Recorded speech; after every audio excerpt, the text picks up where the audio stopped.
Hello everyone, welcome to your own show of economics, that is economics on the move. तो video number 108 में हमने discuss किया था कि अगर एग्रीगेट डिमांड जो है वो इंक्रीज़ हो जाए तो उसको कैसे फिक्स किया जाएगा, उसको कैसे ठीक किया जाएगा। आज के वीडियो नंबर 109 में हम डिस्कस करने वाले हैं कि ये जो डेफिशिएंट डिमांड की प्रॉब्लम होती है, यानी डिमांड अगर कम पड़ जाए तो उसको कैसे चेक एंड बैलेंस किया जा सकता है, उसको कैसे ठीक किया जा सकता है, उसकी प्रॉब्लम को कैसे फिक्स किया जा सकता है।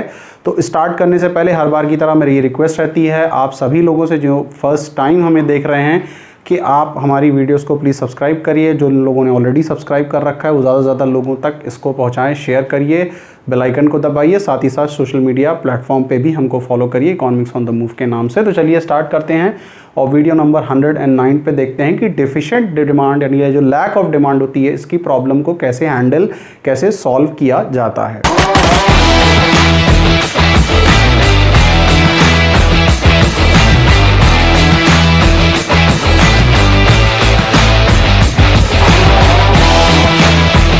ओके, सो अब डेफिशिएंट डिमांड पे अगर हम आ जाएं, यानी लैक ऑफ डिमांड की हम बात कर रहे हैं, यानी हम डिमांड की कमी होने की बात कर रहे हैं कि डिमांड कम है एज़ कंपेयर टू सप्लाई, यानी सप्लाई ज़्यादा हो रही है, लोग ज़्यादा सप्लाई कर रहे हैं एज़ कंपेयर टू डिमांड, यानी लोग इतनी खपत नहीं कर रहे हैं, लोग उतनी मांग नहीं कर रहे हैं सामानों की। अब देखिए how to fix the problem, अब इसके ऊपर बात कर लेते हैं कि इस इशू को कैसे सॉल्व किया जाए। तो सेम यहाँ पे सॉल्यूशंस हैं जो कि हमने लास्ट उसमें ढूंढे थे, यानी फिस्कल पॉलिसी है और साथ ही साथ मॉनेटरी पॉलिसी है। मॉनेटरी पॉलिसी जिसको सेंट्रल बैंक हैंडल करता है, फिस्कल पॉलिसी जिसको हमारी गवर्नमेंट हैंडल करती है। इसको हमारी गवर्नमेंट हैंडल करती है और इसको हमारा जो आरबीआई होता है वो हैंडल करता है। अब फिस्कल पॉलिसी की बात करें तो यहाँ पे क्या है कि इंक्रीज इन गवर्नमेंट स्पेंडिंग, यानी अगर एकदम मांग नहीं है, बाज़ार में बिल्कुल मामला सुस्त पड़ा हुआ है, बाज़ार कुछ उथल पथल नहीं दिख रही है, तो ऐसी सिचुएशन या सरकमस्टांसेस में सरकार अपने खर्चे बढ़ाती है। सरकार स्कूल बनाती है, कॉलेज बनाती है, ब्रिज बनाती है, हाईवेज बनाती है, डिफेंस पे पैसा खर्च करती है, साथ ही साथ लोगों को बहुत सारा पेंशन बांटती है, बहुत सारी अनएम्प्लॉयमेंट अलाउंस बांटती है। इस टाइप की जितनी भी चीज़ें होती हैं उस पर सरकार बहुत सारा पैसा खर्च करती है। और जब बहुत सारा पैसा खर्च करेगी तो इसी सिचुएशन में जो डिमांड यानी जो मांग बिल्कुल बैठी हुई थी उस मांग में थोड़ा सा जोर पकड़ेगा और बाज़ार में दिखना शुरू होगा। एक तरीके से इकोनॉमी का जो रेट है वो ऊपर की तरफ जाना शुरू हो जाएगा। डिक्रीज इन टैक्सेस की बात करें कि पहले सरकार लोगों के 100 रुपये पे 5 रुपये टैक्स ले लिया करती थी, उनके हाथ में 95 रुपया बचा करता था। अब सरकार 5 नहीं लेगी बल्कि 2 रुपया लेगी ताकि लोगों के हाथ में ज़्यादा पैसा बचे। ज़्यादा पैसा बचेगा तो वो जो प्रोपेंसिटी टू कंज्यूम है, यानी कंज्यूम करने की जो इच्छा होती है वो तब ज़्यादा होगी जब ज़्यादा उनके हाथ में पैसा बचेगा। तो ये तो था हमारा फिस्कल पॉलिसी। मॉनेटरी पॉलिसी अभी हमने डिस्कस किया है, आरबीआई उसको हैंडल करता है। कमेंट डिस्क्रिप्शन में जाइए, वहाँ पे मैंने इस वीडियो में भी आपकी ब्लैंकिंग की प्लेलिस्ट लगा दी है, उसको आप चेक कर सकते हो। इनफैक्ट आप चेक करिएगा ताकि चीज़ें और अच्छे से समझ में आए। अब क्वांटिटेटिव इंस्ट्रूमेंट की अगर हम बात करें कि आरबीआई कैसे एग्रीगेट डिमांड को यानी मांग की जो प्रॉब्लम है उसको कैसे बेटर कर सकता है, उसको कैसे सुधार सकता है, तो फॉल इन बैंक रेट। यानी बैंक रेट क्या होता है? बैंक रेट वो रेट होता है जिस रेट पे, जिस ब्याज दर पे आरबीआई कमर्शियल बैंक को उधार देता है, लोन देता है। और आपको पता है कि फिर कमर्शियल बैंक एक नॉर्मल कस्टमर को वो लोन पास करता है। तो आरबीआई क्या करेगा कि बैंक रेट फॉल करा देगा, यानी कल को वो 100 रुपये के लोन पे 5 रुपये ब्याज मांग रहा था, अब 100 रुपये के लोन पे 2 रुपये ब्याज मांगेगा, ताकि जब कमर्शियल बैंक को सस्ता लोन पड़े तो वो आगे लोगों को सस्ता प्रोवाइड करे और ज़्यादा प्रोवाइड करे, जिससे ये जो मांग की दिक्कतें हैं ये सॉल्व हो सके।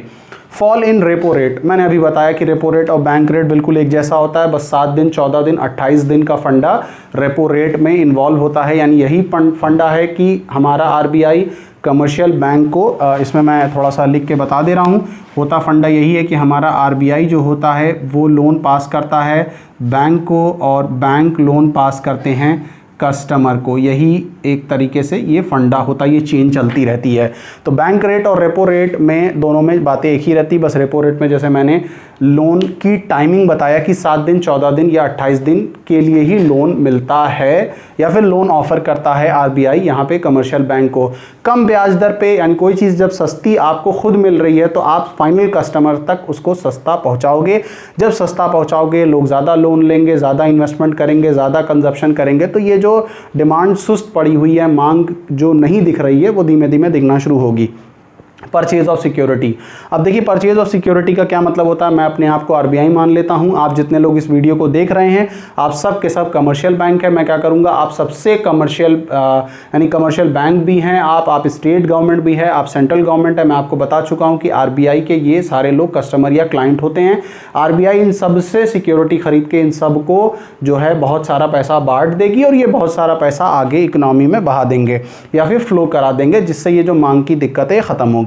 फॉल इन एलआरआर यानी लीगल रिजर्व रिक्वायरमेंट, मैंने इसमें बताया कि इसमें दो चीजें होती हैं, एक कैश रिजर्व रेशियो होता है जिसको मैं सीआरआर के नाम से जानता हूं, और दूसरा क्या होता है एसएलआर यानी स्टैट्यूटरी लिक्विडिटी रेशियो। सीआरआर में आरबीआई कमर्शियल बैंक से कहता है कि आप अपने पैसे का कुछ हिस्सा रिजर्व में रखिए, कैश में रखिए, दूसरे में कहता है कि या तो कैश में या तो गोल्ड में या तो आरबीआई अप्रूव सिक्योरिटी के फॉर्म में। तो फॉल इन एलआरआर के केस में क्या होता है कि आरबीआई कह देगा कि आप 100 रुपये पे कल तक 5 रुपये रख रहे थे, अब 5 मत रखिए, 2.5 रखिए। तो जब ज़्यादा पैसा कमर्शियल बैंक के पास बच जाएगा तो वो ज़्यादा पैसा कमर्शियल बैंक आप ये समझ लीजिए कि कस्टमर तक बांटेंगे और ये कम मांग की दिक्कत ख़त्म हो जाएगी।